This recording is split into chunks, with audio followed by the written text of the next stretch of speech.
This is how to enable the memory saver setting in Chrome. So let's get started. If you haven't already, then open Chrome and then click on the three dots which are on the top right.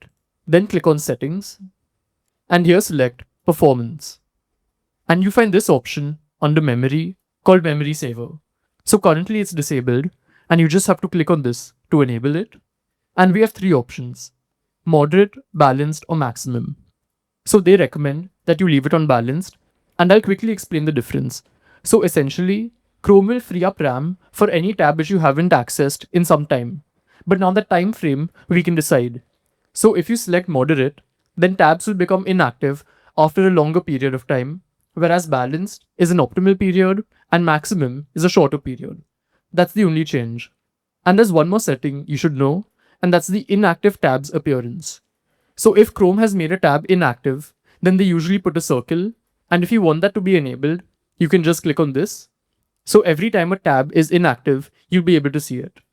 So this is how it works, and I'll see you in the next one. Goodbye.